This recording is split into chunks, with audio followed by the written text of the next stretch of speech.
तो जाति प्रखंड के तमाम 28 पंचायत के मुखियागण, पंचायत समिति, वार्ड सदस्य और साथ हमारे झारखंडी भाषा कथ्यांश संघर्ष समिति के तमाम पदाधिकारी और सदस्यगण।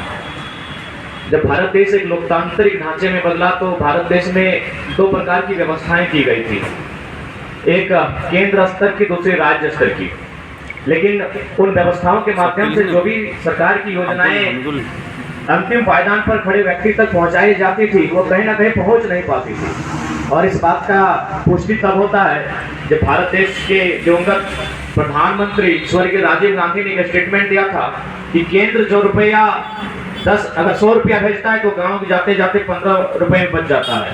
तो इसके लिए एक व्यवस्था की बहाल की गई। ग्राम पंचायत में मुखियाओं का गठन किया गया, मुखियाओं का चयन किया गया, क्योंकि ये मानना था कि देश के प्रधानमंत्री, राज्य के मुख्यमंत्री गांव तक नहीं जा पाएंगे, गांव के चौपाल तक नहीं जा पाएंगे, खेतों की पगडंडियों को पार नहीं कर पाएंगे, लेकिन उन गांव के चौपाल में लोग बैठते हैं, गांव में भारत बसता है। महात्मा गांधी ने भी कहा था कि भारत की आत्मा बसती है गाँव में।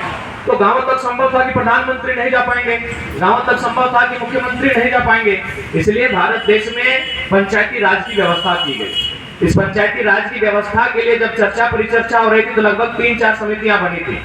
बलवंत राय मेहता समिति, अशोक राय की समिति, इस तरह के लगभग 3-4 समितियों ने जब भारत सरकार को अपना रिपोर्ट सबमिट किया तो उनके माध्यम से एक चर्चा हुई कि गांव की सरकार होनी अति आवश्यक है।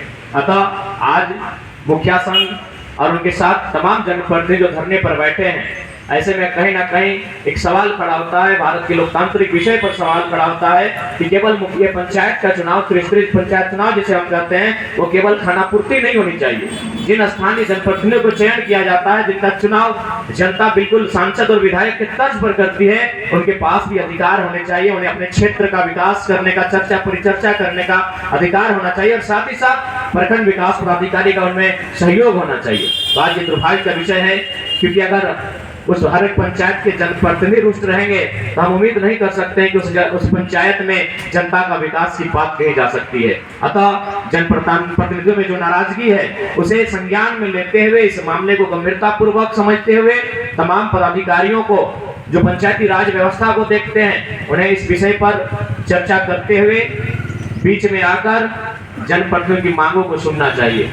और चूंकि हम लोग का समय काफी शेड्यूल बिजी रहता है, आज जस्ट इसके बाद मेरा बागमारा में 10 जगह सभा है और 10 जगह संबोधन, यानी आज दिन भर 5 घंटा का हमको संबोधन करना है और इसलिए उपस्थिति नहीं हो पाती है। लेकिन सर्वोच्च ने कहा कि हमने किसी को निमंत्रण नहीं भेजा था। चाचा आपको बताना चाहेंगे कि जो आंदोलन होता है वहाँ निमंत्रण नहीं भेजा जाता है, जिनका जमीर जिंदा वो खुद चले आते हैं। तो निश्चय आप जो लड़ाई लड़ रहे हैं ये अपने लिए थोड़ी लड़ रहे हैं, आप तो चाची प्रखंड के तमाम 28 पंचायत के 111 गांवों के लोगों के भविष्य के लिए लड़ रहे हैं, वहां के गरीब गुरबों के लिए लड़ रहे हैं। तो जाहिर सी बात है आपकी लड़ाई, आप जो बोझ कंधे पर उठाए हैं तो हमारा भी कर्तव्य बनता है उन कंधों को मजबूत करना जो कंधे इस पंचायत का बोझ उठा रहे हैं।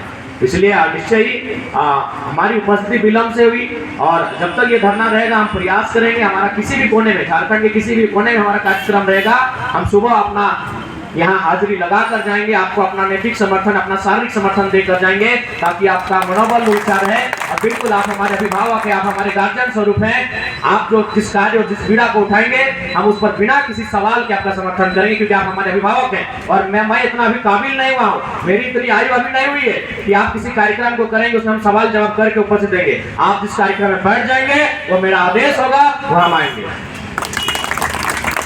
चूंकि समय का अभाव और थोड़ा मेरा शारीरिक स्थिति भी है, आप इजाजत नहीं दे पा रहा है, अतः मैं अंत में यही कहना चाहूंगा, आपके इस आंदोलन में हमारा पूरा संगठन, हमारा पूरा परिवार आपके साथ है और हमेशा हम सशरीर आपके बीच उपस्थित रहेंगे जब जब हमें समय मिलेगा। पुनः जितने भी जनप्रतिनिधि हैं, मुखियागण हैं, पंचायत समिति के सदस्यगण हैं, वार्ड सदस्य हैं, क्योंकि संभवतः उमेश के अलावे सभी हमसे आयु में बड़े हैं, आपको प्रणाम करते हैं, जोहार करते हैं, सलाम पेश करते हैं। जय झारखंड, जोहार झारखंड।